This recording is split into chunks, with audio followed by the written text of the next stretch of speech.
बिस्मिल्लाहिर्रहमानिर्रहीम। अस्सलाम वालेकुम नाज़रीन, आप यूट्यूब और फेसबुक चैनल देख रहे हैं।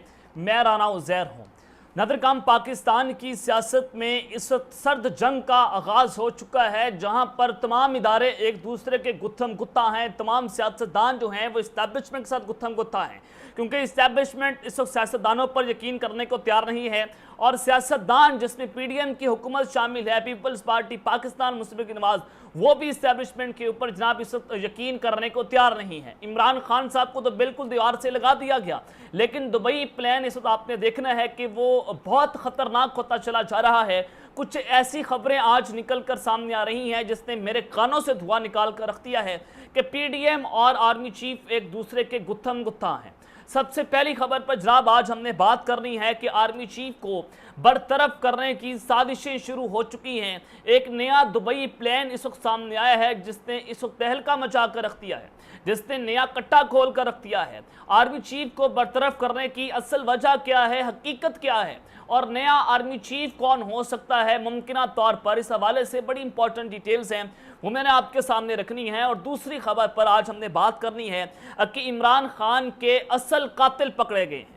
एतजाज एहसन और लतीफ़ खोसा, उनकी तबाहकुन प्रेस कॉन्फ्रेंस ने आज पाकिस्तान की इस्टेब्लिशमेंट को रोंद कर रख दिया है। आज एतजाज एहसन लतीफ़ खोसा ने पाकिस्तानी होने का सबूत दिया है, और आज जो प्रेस कॉन्फ्रेंस की गई है उसके मुकम्मल मिनट्स मैंने आपके सामने रखने हैं। उसका हमने पोस्टमार्टम करना है, क्योंकि पाकिस्तान की तारीख का आज पांसा पलट दिया गया है। और जनाब साथ ही जनरल आसिम मुनीर ने असद को ठोकने का ऐलान कर दिया है। अब जीरो टॉलरेंस, चाहे वो PDM हो चाहे वो इमरान खान हो, होने क्या जा रहा है, क्या ऐलान किया गया है आर्मी चीफ साहब की जानिब से, उस पर भी बात कर लेंगे। लेकिन अगर आपने चैनल को सब्सक्राइब नहीं किया, चैनल को आपने सब्सक्राइब कर लें, बेल आइकन को दबा दें। आने वाली तमाम तरह अपडेट्स आपकी खिदमत में बर वक्त पेश होती रहें। नाज़रीन, सबसे पहले तो आपको बता दूं कि साबिक वज़ीर-ए-आज़म है यूसुफ रज़ा गिलानी साहब, उनके घर पर आग लग चुकी है। गिलानी हाउस के बाहर वापदा एहलकार पर जो है वो खंबे पर काम कर रहे थे कि अचानक बेडरूम और ड्राइंग रूम में आग भड़क उठी, और 2 कमरों में मौजूद सामान जो है वो जनाब जल चुका है। और जरा ये बताते हैं कि रेस्क्यू हुकाम ने बताया कि आग के बाइस किसी भी किस्म का कोई जानी नुकसान नहीं हुआ। आग पर काबू पा लिया गया है, ताहम 2 कमरे जो हैं वो मुकम्मल तौर पर उनकी जलने की इतलात इस वक्त मिल रही हैं। इस हवाले से जो गिलानी हाउस के तर्जमान हैं, उन्होंने कहा कि वाक़े के वक्त यूसुफ रज़ा गिलानी, हैदर गिलानी और अब्दुल कादिर गिलानी घर पर मौजूद थे कि इस दौरान गिलानी हाउस के बाहर वापदा के जो एहलकार हैं वो खंबे पर काम कर रहे थे, और अचानक से कमरे में जनाब आग भड़कती है। हालांकि मेन स्विच भी ऑफ था, लेकिन उसके बावजूद बिजली बंद नहीं हुई और यह वाक़या पेश आया है। लेकिन अल्लाह ताला जो है वो उनकी हिफाजत फरमाए। और अकरम चीमा साहब ने जनाब पाकिस्तान तहरीक इंसाफ छोड़ने की इस जो है वो रविश शुरू हो गई है, और इमरान खान साहब को गद्दार भी साबित करना है, इमरान खान साहब को एंटी स्टेट भी कहना है, उसको मुसल्लह बगावत का लफ्ज़ आजकल इस्तेमाल किया जा रहा है। उसकी जो सज़ा है वो सीधी गोली मारना है। तो जनाब आज एक और प्रेस कॉन्फ्रेंस की गई है साबिक MNA की जानिब से। अकरम चीमा ने कहा कि वो पाकिस्तान तहरीक इंसाफ कराची की सदारत और पार्टी रुकनीत से इस्तीफ़ा दे रहे हैं। 9 मई के वाक़यात में मुलविस मुलजिमान को इबरत का निशान बनाया जाए, तहकीकात करके मुलजिमान को सज़ा भी दी जाए। लेकिन सवाल ये पैदा होता है कि यहाँ पर मुलजिमान कौन है। आप जिनके खिलाफ प्रेस कॉन्फ्रेंस कर रहे हैं जनाब अकरम चीमा साहब, आप ये पहले सोच लें कि मुलजिमान कौन है। जो आपसे प्रेस कॉन्फ्रेंस करवा रहे हैं वही मुलजिम हैं, और वही मुबैना तौर पर मुजरिम हैं जिन्होंने 9 मई का वाक़या करवाया। लेकिन आप अंडर प्रेशर हैं, आपके अंदर इतना पानी नहीं है कि आप जो हैं वो पाकिस्तान की हकीकी आज़ादी के लिए बात कर सकें। और जितने भी सारे लोटे टोले, जिसमें फवाद चौधरी और फयाजुल हसन चौहान हो, इन सब ने ज़ाती मफाद की खातिर पाकिस्तान तहरीक इंसाफ को छोड़ा। और अगर यह कहूँ कि इन्हीं लोगों की वजह से, फवाद चौधरी की वजह से आज इमरान खान स्टेज पर खड़ा हुआ है, तो ये कहना गलत नहीं होगा। अब जनाब एक और ख़बर है कि जो अमेरिका का स्टेट डिपार्टमेंट है, उन्होंने एक बार फिर से इमरान खान के साइफर बयानी की नफ़ी कर दी है। इमरान खान के दावे और इल्ज़ामात दुरुस्त नहीं हैं। साबिक वज़ीर-ए-आज़म के तमाम दावे जो हैं वो बेबुनियाद हैं। और हुआ ये कि जनाब ये इमरान खान साहब से एक साइफर से मुतल्लिक सवाल पूछा गया, और जिसके बाद इमरान खान के साइफर के मुतालिक जो है वाली मीडिया पर अभी तक जो है वो बहस जारी है। तो आज इसके ऊपर जनाब अमेरिका ने अपना रद्द-ए-अमल दे दिया है। उन्होंने कहा कि ये बयानिया जो है वो झूठा है, और 9 मई के वाक़यात में मुबैना तौर पर मुलविस शहरियों केस फौजी अदालतों में चलाने की रिपोर्ट से आगाह हैं। अब यानी कि अमेरिका हमारे मामे का बेटा है कि वो आएंगे पाकिस्तान के अंदर फैसला करेंगे कि किसके ऊपर फौजी अदालतों का केस लगता है, किसके ऊपर फौजी अदालतों का केस नहीं लगता।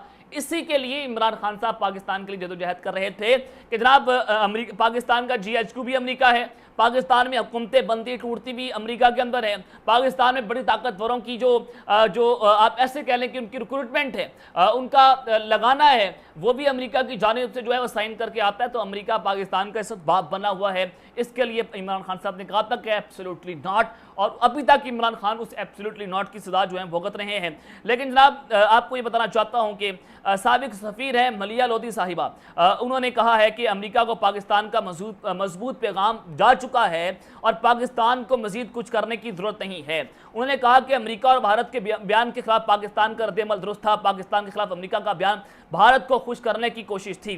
भारत और अमेरिका के ताल्लुकात मुख्तलिफ शोबों में मजबूत होते चले जा रहे हैं और अमेरिका की अवलिन तरजीह किसी तरह चीन को काबू करना है। मलिया लोधी ने कहा कि चीन और अमेरिका में इस वक्त तनाव एक हकीकत है और चीन को काबू करने की पॉलिसी में अमेरिका और भारत का किरदार देख रहे हैं।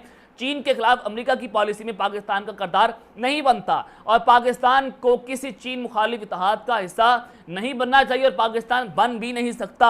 यह आज उन्होंने बड़ा वाज़ेह तौर पर बता दिया है। और इससे पहले जो शहबाज शरीफ की एक ऑडियो जो है वो अमेरिका तक पहुंचती है, जो कि सेफ जोन के अंदर ऑडियो होती है, वो बात कर रहे थे अपने सेक्रेटरी खारजा के साथ, जिसमें उन्होंने कहा शहबाज शरीफ साहब को और एस्टैब्लिशमेंट को पैगाम दिया गया कि हमें अब ये फैसला करना होगा और हमें ओपनली अमेरिका के ब्लॉक से हटकर चाइना के इत्तेहाद का हिस्सा बनना होगा, जिसके लिए खान साहब बार बार बातें करते थे। लेकिन आज इनको समझ आ चुकी है कि अमेरिका के ब्लॉक में रहकर पाकिस्तान को कितना नुकसान होने जा रहा है। तो ये सारी चीज़ें आज इनके सामने अजा हो रही हैं और इसी वजह से जनरल बाजवा ने यूक्रेन के खिलाफ जो है हक के अंदर फैसला दिया था। उन्होंने अपना स्टेटमेंट दी थी अमेरिका को खुश करने के लिए। लेकिन आज अमेरिका पाकिस्तान के साथ क्या कुछ कर रहा है वो आज हमें पाकिस्तानियों को जनाब इसकी सजा मिल रही है। लेकिन सबसे पहले आपको सबसे बड़ी खबर जो है वो ये है कि जनाब इमरान खान के जो असल कातिल हैं वो पकड़े गए हैं। इमरान खान साहब के साथ आइंदा आने वाले दिनों में क्या कुछ होने जा रहा है, आज लतीफ़ खोसा साहब और एतजाज़ एहसन इन्होंने एक बहुत दबंग प्रेस कॉन्फ्रेंस किया, धुआंधार प्रेस कॉन्फ्रेंस, तबाहकुन प्रेस कॉन्फ्रेंस, जिसने इस्टेब्लिशमेंट का पांसा पलट कर रख दिया है और ये फैसला कुन प्रेस कॉन्फ्रेंस साबित हो सकती है। जनाब एतजाज़ एहसन लतीफ़ खोसा साहब जो हैं बेसिकली इनका ताल्लुक जो है पाकिस्तान पीपल्स पार्टी के साथ है और ये वकील हैं और पाकिस्तान के सबसे मोतबर सबसे काबिल इज़्ज़त वकील इनको समझा जाता है कि ये हमेशा से पाकिस्तान की बात करते हैं। हमेशा से इन्होंने इस्टेब्लिशमेंट के रोल को बैक करने के लिए अपना किरदार अदा किया। हमेशा से इन्होंने एंटी इस्टेब्लिशमेंट अपनी आवाज़ उठाई, क्योंकि ये समझते हैं कि पाकिस्तान में फौज का सियासत में कोई किरदार नहीं होना चाहिए और इसी की इन्होंने कीमत भी चुकाई है। तो जनाब इन्होंने ये दोनों जो एतजाज़ एहसन साहब हैं, लतीफ़ खोसा साहब हैं, ये इमरान खान के साथ डट कर खड़े हुए हैं और चूंकि इनका ताल्लुक पीपल्स पार्टी के साथ है, लेकिन ये इमरान खान की बयानी के साथ खड़े हुए हैं और जो वकला तहरीक का आगाज होने जा रहा है उनको भी ये लीड कर रहे हैं और इमरान खान के साथ जो जंग के अंदर ये खड़े हुए हैं, ये पाकिस्तान की तारीख में लिखा जाएगा कि दो ऐसे लोगों ने पाकिस्तान की तारीख में इमरान खान का साथ दिया था जब पाकिस्तान तरीके के साथ पूरी की पूरी तितर बितर हो गई थी। फवाद चौधरी, असद उमर, शाह महमूद कुरैशी सारे के सारे जो है एक तरफ थे, लेकिन ये दो माइल के लाल एक तरफ थे। लेकिन जनाब आज सबसे पहले आपको बता देता हूं कि लतीफ़ खोसा साहब जो हैं उनके घर पर एक फायरिंग का मामला पेश आता है, उन पर कातिलाना हमला जो है वो किया जाता है। तो अचानक से एक मुलसिम मोहसिन नामी उसका नाम है, तो जनाब उनको पकड़ा जाता है और पुलिस एतराफ़ी जुर्म उनसे एतराफ़ी बयान भी दिलवाती है और उनके साथ बैठकर प्रेस कॉन्फ्रेंस भी करवा देती है। इतना जल्द यहाँ पर जनाब इंसाफ निज़ाम इंसाफ है कि इमरान खान के कातिल तो नहीं पकड़े गए, लेकिन जनाब लतीफ़ खोसा साहब जो हैं उन पर जो फायरिंग करने वाला शख्स है उसको फौरी तौर पर पकड़ा जाता है और अब ये खबर आई है कि वाकई की गुत्थी जो है वो सुलझ गई है। लतीफ़ खोसा के घर फायरिंग करने वाला मुलजिम पुलिस की गिरफ्त में आ चुका है। DIG इन्वेस्टिगेशन कामरान आदिल ने बताया कि गिरफ्तार शूटर मोहसिन उर्फ लंबा पेशावर मुलजिम है और मुलजिम संगीन जराइम इक़दाम कत्ल, बत्ताखोरी और घरों पर फायरिंग के मुकदमात का साबका रिकॉर्ड याफ्ता है, जबकि थाना मिलत पार्क के इक़दाम कत्ल के मुकदमे का मफरूर इश्तिहारी भी है।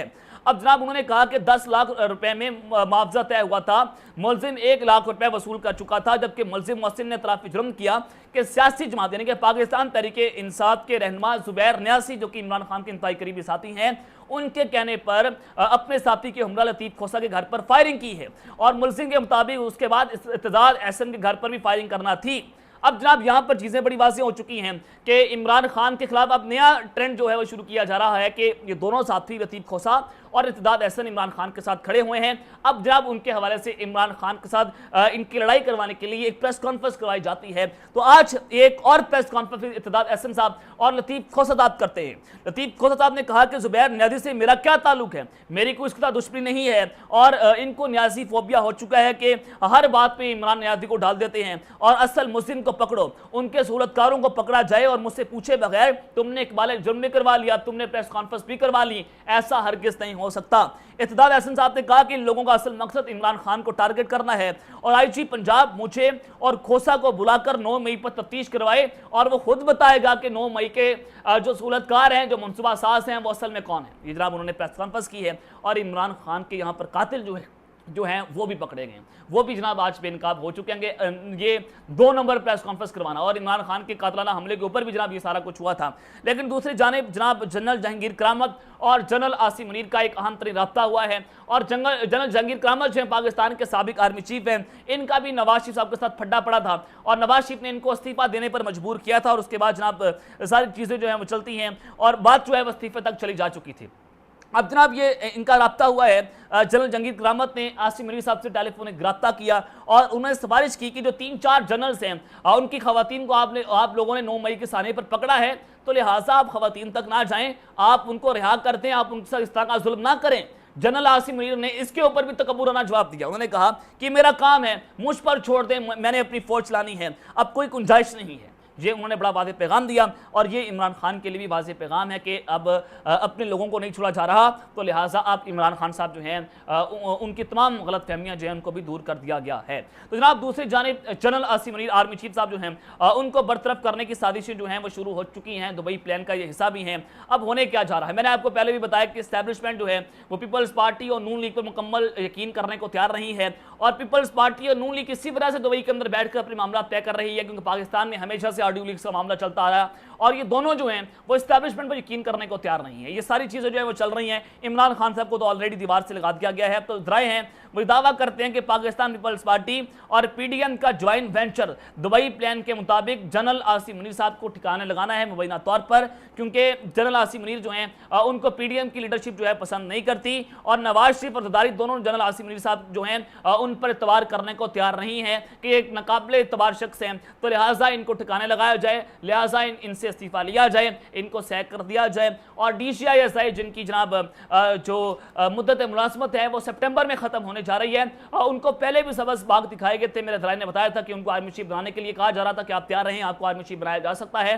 तो अब ये खेल जो है वो नया शुरू हो चुका है, एक खतरनाक खेल है जो शुरू हुआ है। अब देखते हैं कि मामला किस जानिब जाता है, लेकिन दुबई प्लान जो है वो इसी वजह से खतरनाक है कि अगर ये पाकिस्तान में चाहते तो ये सारे मामला को तय कर सकते थे, लेकिन इन्होंने दुबई प्लान के मुताबिक पाकिस्तान में मामला तय करना पसंद नहीं किए। मरियम नवाज, नवाज शरीफ, बिलावल भुट्टो, आसिफ जरदारी साहब जो हैं और दीगर इनके अरकान जो हैं वो दुबई के अंदर मौजूद हैं। और फिर जनाब जरदारी ने नवाज शरीफ साहब से इमरान खान के बारे में नरम गोशा पैदा करने और मिसाक की दरख्वास्त की है और ये जनाब सारी प्लानिंग के मुताबिक हो रहा है कि इमरान खान साहब से जो है वह हमदर्दी ली जाए और फिर उनको इस चक्कर में फंसाया जाए। और अब ये बैक डोर जो है इमरान खान से रब्ते भी कर रहे हैं कि जनाब आप जो हैं वो हमारे साथ मिल जाएँ ताकि हम इस्टेब्लिशमेंट को फंदा डाल सकें, लेकिन इमरान खान साहब जो हैं वो इनके साथ मिलने के लिए तैयार नहीं है और ये हमेशा से इन्होंने जरदारी साहब ने मिसाक करके अगले की पीठ में छुरा कौंपा है। तो ये अब तक की डिटेल्स जो मैंने आपके सामने रखी हैं, अब तक लेते हैं। अपना ख्याल रखिएगा। इस चैनल को आपने आजमी ख्याल रखना लाने के बाद पाकिस्तान जिंदाबाद।